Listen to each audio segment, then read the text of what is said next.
Agriculture has been changing in the last 20 years. It has been changing in how it is performed, and it's also changing in how it is shifting from more traditional industrial ways of producing to this organic new model. And I think that that has led also the government to engage in further reforms in terms of agriculture. Paul, you go down to Cuba quite often because of your job, and you know the situation in the ground quite well as well. Could you let us know a little bit which have been the main changes in terms of agricultural policy in the past years, and what are the opportunities that these changes are opening up for investors? Well, first let me talk about some of the changes that have taken place in Cuba. There are 4 important agricultural policy changes that impact production. We know that the structure of agriculture in Cuba is based around these cooperatives. That's not new, but the way the land is managed and owned is shifted. So currently in Cuba, about 78% of the land is owned by the state, and the remainder is between small farmers and cooperatives. But how that land is now managed, it's shifted. So 70% of the land is managed by cooperatives and land in usufruct. And so this concept of land in usufruct is fairly new. The government is leasing land, 13 hectares initially. If you can prove that you can produce, then they can grant up to 67 hectares of land. And I think that's noteworthy. It provides opportunity to increase production, but the government needs to do more. If they're going to attract more people to this land in usufruct, they're going to have to provide more assurances, incentives, and assistance. Farm labor is also going to continue to be a problem the way I see it. A lot of the youth are going to continue to move into the cities or participate in non-ag sectors. So I don't think that's going to be a problem that they can resolve just by leasing land in usufruct. A second important change in policy has been this introduction of economic incentives, depending on the crops. So not staples like rice and beans, but gradually the government is going to shift to allow 85% of what the farmers produce and allow that to be sold on the open market. The remaining 15% is going to be towards hospitals, schools, daycare centers, and the like. I think that's an important change in policy. I think it's going to provide a livable wage for farmers and provide incentives. But right now, I think the larger concern is rising food costs. Producers are going to start to assume more of the costs, which is going to be translated, of course, into the bottom line, fuel, transportation costs, and the like. Intermediaries who are bringing product from the field to the market are increasing costs. People are starting to complain about it. An avocado or a tomato at the local bodega or your local stand is increased in costs, and people are complaining about, again, these intermediaries or the change in shifting in policy as well. Tourism, as it continues to rise, is going to consume more of the supply, and that's going to also increase costs. I think Cuba is aware of this growing class distinction between those who have access to dollars and those who don't. And I think that's reflected in their policy, how they approach it. It's more gradual than sweeping reforms.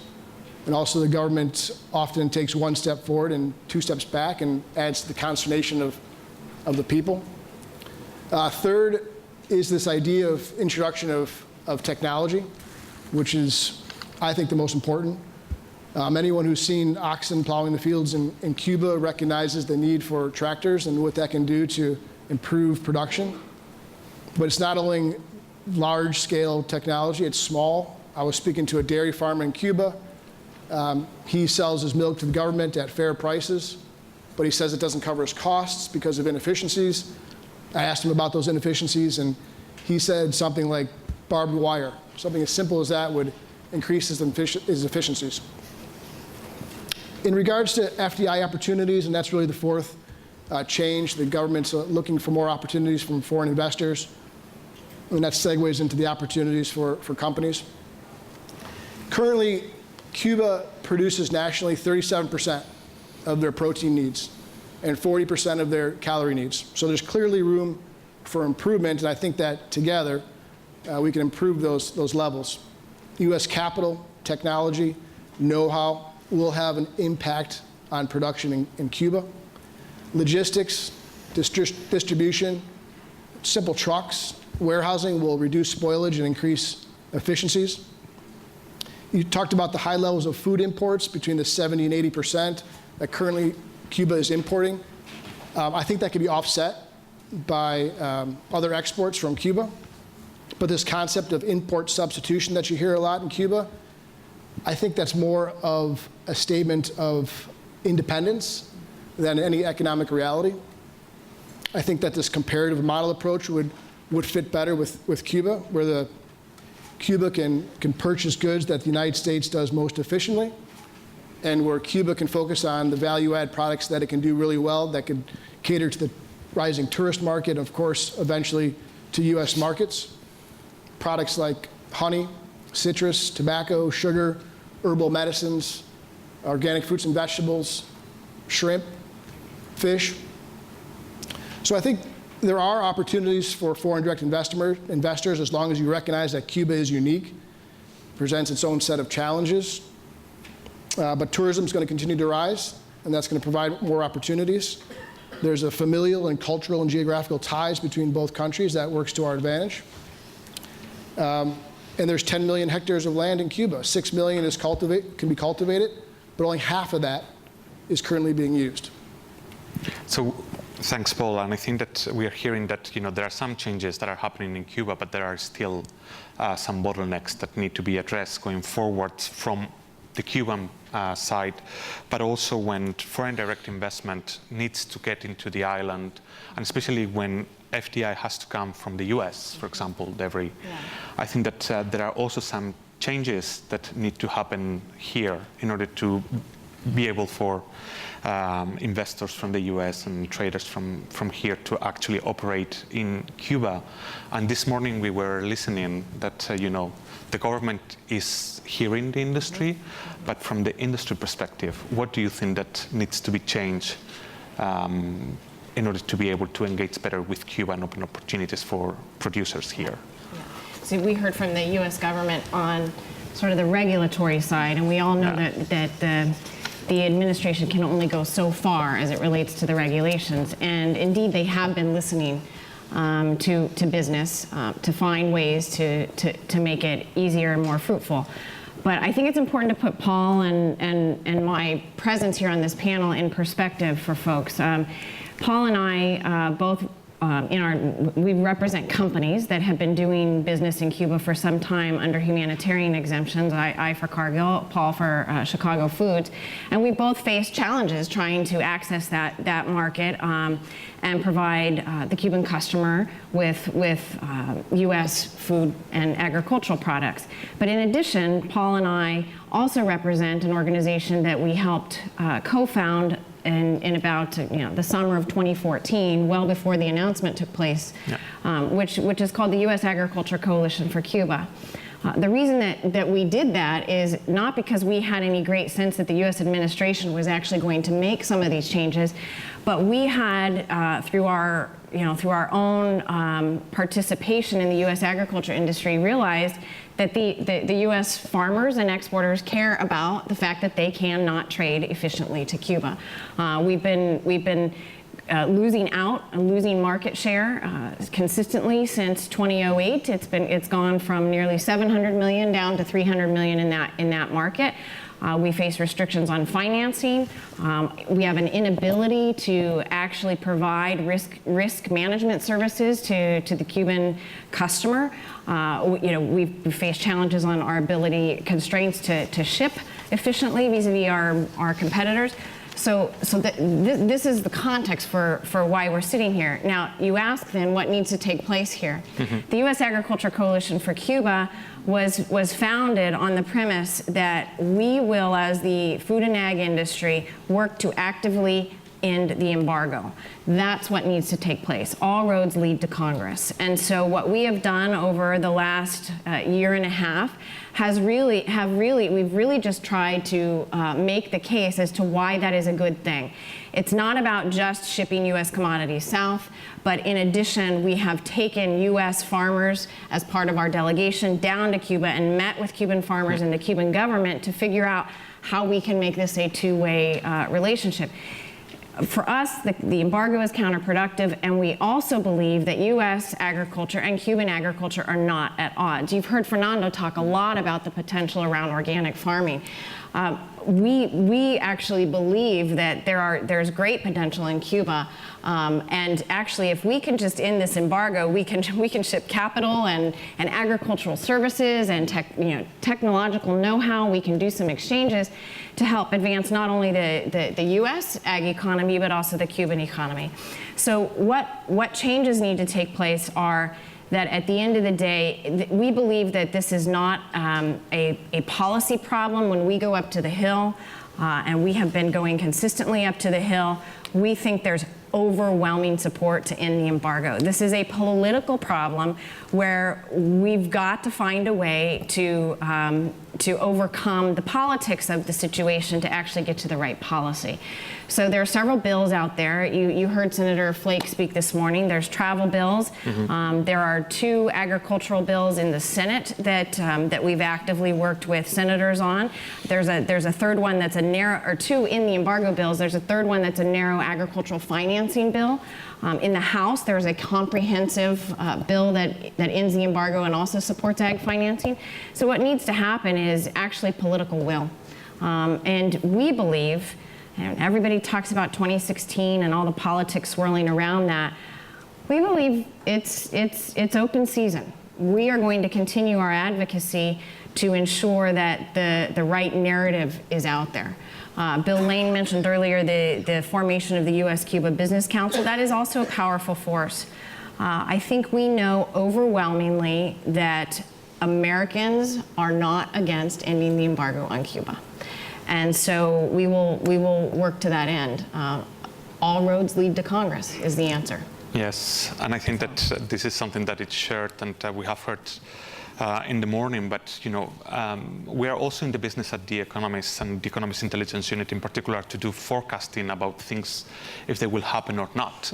And I want to take advantage of your presence here, and maybe Paul, if I can pick up your brain on this, which is your outlook about this? Do you think that it will happen anytime soon, at the ending of this embargo, that will facilitate, which is yes, no, will happen depending on the elections time frame? Well, first let me say that I think what's needed right now is sort of to reframe the debate. And I think we need to stop losing sight of the forest for the trees and start concentrating on the majority of Cubans, the 11 million Cubans. For far too long, we've focused on the few at the expense of the majority. Even with the current policy in place to support the private sector in Cuba, I think it's a great policy. It's the right thing to do. But only about 11%, and that's growing, of the population of Cuba can participate in the private sector. So Cuba is more concerned about contending with the majority of Cubans, rising costs, depleted pensions for retired workers, low wages, and underemployment. So I think we need to be concerned about the majority of those Cubans as well. And that's why agricultural reform is so important, not only because food security is paramount to any nation, but because agriculture touches on many economic sectors of Cuba itself. As for the process, I think we need concrete steps forward to build trust with proof. The administration, I think, will do more in the next few months. I think they have more within their executive power that they can do and will do to engage Cuba further. Ultimately, though, it's in the hands of Congress, because they're the ones that have to decodify the law to actually end the embargo. What's clear, though, is we have momentum. And it's unlikely that momentum is going to be rolled back anytime soon. There's going to be obstacles and setbacks, but common sense rather than political posturing should lead us forward on this bipartisan issue. I think 2018 is relevant because, of course, that's when Raul Castro steps down, because That's important because now there's a change in context within Cuba, because the next president is going to be judged more about how he reforms the economy than anything he has to do with the revolutionary principles. I think that's an important shift within Cuba itself. I'll finish by saying Cuba clearly wants more engagement despite the rhetoric. They clearly want a long-term relation with the United States. I think it's in the United States' interests to have both a sovereign and solvent Cuba. I think it's a relationship that we can build upon that will be important for the United States and the region as a whole. And I think the space exists now without waiting for the politicians to advance our interests as long as we're persistent and creative. Devry, do you share the views? I would add to what Paul's saying by saying, I do think we can do this in 2016. And now, you can accuse me of being an optimist, but the reason that I think we can do this in 2016 is because the proof is there, and actually the support is there. So what will need to happen is we've got to line the deck chairs up appropriately, which we are doing, but you have the force of the American population and the constituents, you have the force of American business, and you also have very committed leaders in Congress to make this happen. What we will continue to do is to demonstrate that we are on the right side of this policy by taking continued missions down to Cuba, finding ways to push the envelope and working directly with the Cuban private sector, with Cuban farmers. We will continue to demonstrate that this is an archaic policy. So I do believe we can do this in 2016, so please stay tuned. Yeah, we will, of course. Yeah. I think that the whole room will stay very tuned about what is happening there. And I think that leads us also, we have talked a lot about, the US perspective and what changes may need to happen for US companies to be more engaged in Cuba and in Cuba agricultural sector. But I would also like to ask you, Fernando, which is the perspective from the Cuban farmer, from someone in the ground, if these changes happened in the US and that they would be more open and able to engage in Cuba, how do you think that it may affect the farming sector, which I believe it's one of the questions that has been shared by Slido? Well, I would say the changes are taking place in the last years. Since the year 2008, the government decided to release more than 1.5 million hectares of lands to the people who wanted to farm. And there were not few people, more than 500,000 people went to the countryside, starting to farm, starting a new life. And for me, it has been, since 2011, the most critical, the most important decision I've taken in my personal and my professional life, because for me, Finca Marta, in the memory of my mother, is a project that engaged my family in the transformation of the Cuban countryside. So we want to say that we are working since many years. The government is giving support to the developments in the countryside, but without resources it's very difficult to transform the Cuban matrix of agriculture. If you decentralize agriculture, you need more resources to put people in the countryside. If we think in big-scale agriculture, then we have to think in bringing people out of the countryside or working with them. Then we think that future of agriculture could be at small and medium-scale farming, working with Cuban farmers towards a more efficient agricultural system connected to the markets. And we are experiencing all of that in our project. It's not only producing food, but connecting to all the different functions of agriculture. So in my condition of farmer, I see that the changes the Cuban government has been done in the past years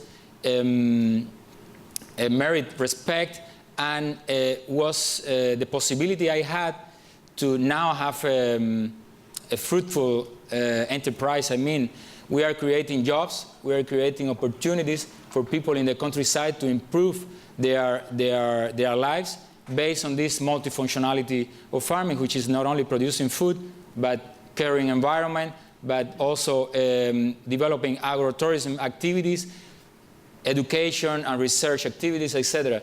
So in the future, I think we will have a kind of mosaic of different farming systems in the country that will coexist. And some people think about the big impact of the U.S. policies towards agriculture in the future, big enterprises coming and trying to establish in the Cuban countryside. And I say that is that we are very used to deal with hurricanes. Then we see this as we do with hurricanes. So we first receive the impact, then later we adapt to the situation, and we further develop together with the good and bad things that the hurricane brought. And this outlook for the how agriculture will look like, do you share also that outlook in terms of, that there will be different systems and different models taking place in Cuba? Because there is also one question from the audience that is talking about organic farming and organic producing, etc. So do you also share that this will be the model going forward in Cuba, having different systems and ways of production? There have been so many myths out there that it's going to be this, foreign investment coming in and taking over the Cuban ag economy. Quite frankly, the Cuban farmer, Fernando, is key to all of this, right? And it's through the government policy that's going to empower the farmer. And at the end of the day, what this comes down to is the power of price. And how does the farmer get the appropriate price signals to allow him or her to produce to the market? It's about the comparative advantage and the farmer getting that power of price. And so it's in the hands, quite frankly, of the Cuban people, the Cuban farmer, and the Cuban government to design the right infrastructure, agriculture policy infrastructure, to allow the Cuban farmer to maximize the value of his or her operation. That comes through, real discussions around subsidies. Do you choose between the farmer and the consumer? At Cargill, my former chairman used to call it the Solomonic choice. Who are you going to choose to subsidize here? Or, how are you going to make sure that the urban population, those that cannot afford, if the price is, is difficult for them, how are you going to ensure that they can ensure their food security? So it comes down to power of price. It comes down to the right investment climate, whether the Cuban government will allow the investment to flow into the economy.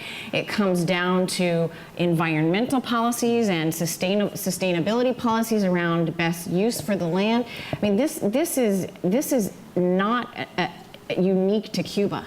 This is how do you design the appropriate agricultural economy that's unique to their comparative advantage, and where their comparative advantage is in organic production, horticultural products, the Cuban brand. I mean, what we're not even talking about is just the brand of having a Cuban product, come to the United States or to the region. Who wouldn't want the brand of Cuban honey or Fernando's product? So this is not a one-size-fits-all, and that's why I made the point earlier about our organization.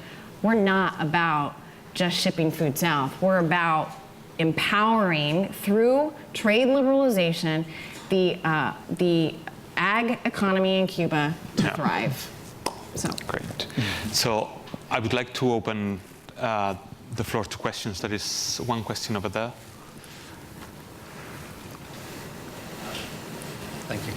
Thank you for this presentation. Absolutely dynamic. A question for Fernando. How many others are there like you? In other words, when I go to Cuba, I see tremendous enthusiasm among young people, especially for the private sector, for the Cuenta Propista initiatives. How many young people are going back to the land, are going back to the farms, following your example?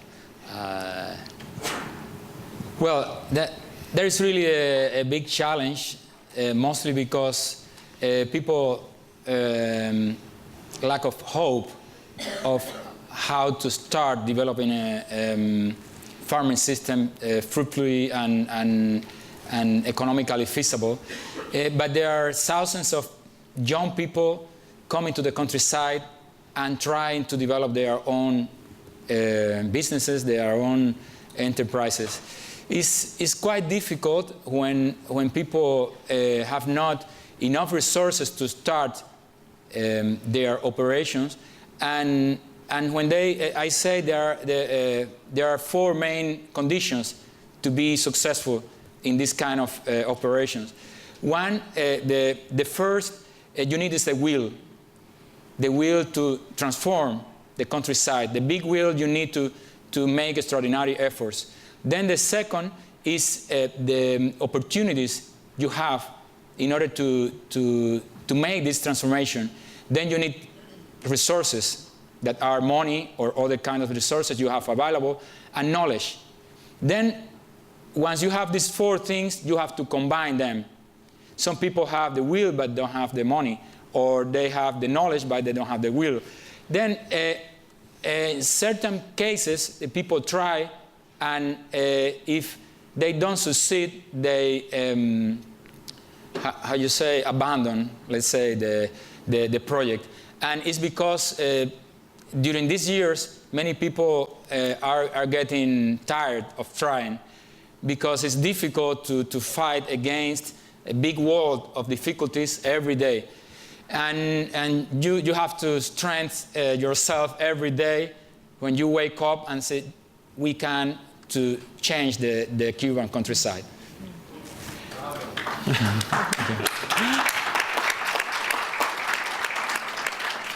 I think that we are very close to the end of the session, and I think that something that comes repeatedly in this session as well as in the previous one is the word opportunity. That change is happening in Cuba, changes will be happening or can happen here in the US as well, and this opens new opportunities, and that the goodwill stays on both sides, and that this opens new opportunities for everyone.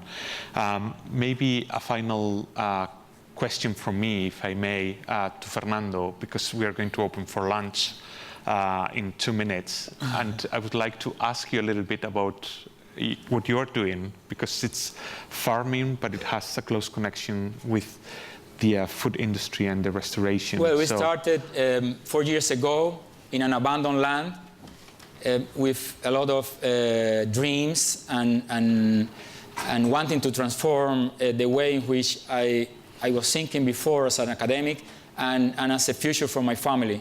We used to live in a very comfortable life in the city, and for my family it has been a big decision to go to the countryside. These 4 years passed, and we worked a lot. We were 2 or 3 people at the beginning. We dug a well in the rock, and as part of our decision to make this change, now we are working with 16 people that pay their taxes, that are inserted in our financial system, that receive benefits. They receive also holidays, days per month. They receive also pay their good salaries, 2 or 3 times the salaries, normal salaries in the region. We are valuing our products selling in more than 20 restaurants in Havana. We are now also bringing some of the produce to social institutions in the territory. And now we are aiming for a CSA system for families in the city. We need to make this connection stronger from consumers and producers, because we had not consumers association. We have not consumers association in Cuba, and we need consumers to play a bigger role in this transformation. I'm sure in the next years we will make a big transformation in our food system. We will have the opportunity to do good things and the possibility to do also bad things in order to learn how to develop a better path for our country. And we count with your help. Thank you very much. Do you want to say something? Maybe Devry? Because we're in Washington, what I want to say is, sounds like there's a private sector in Cuba, and yes. Fernando, you're an example of that. Well, and that will help us with the narrative here in Washington, because right now all roads are leading to Congress for us to be able to forge this stronger relationship. So thank you. There is a private sector in Cuba. There is a private sector, but I would say that we need to strengthen this private sector with a social accountability. Yeah. So with a social concern that what we have achieved is what we need to preserve in terms of social. We need to keep the balance in which we need to improve our, let's say, economic conditions, the expectation of people in material terms, but also to keep the social benefits we have achieved in our society. So that is very important for us as a private sector. Try to reinvent Cuban economy, try to reinvent Cuban agriculture, and try to keep what we have achieved in the social sphere.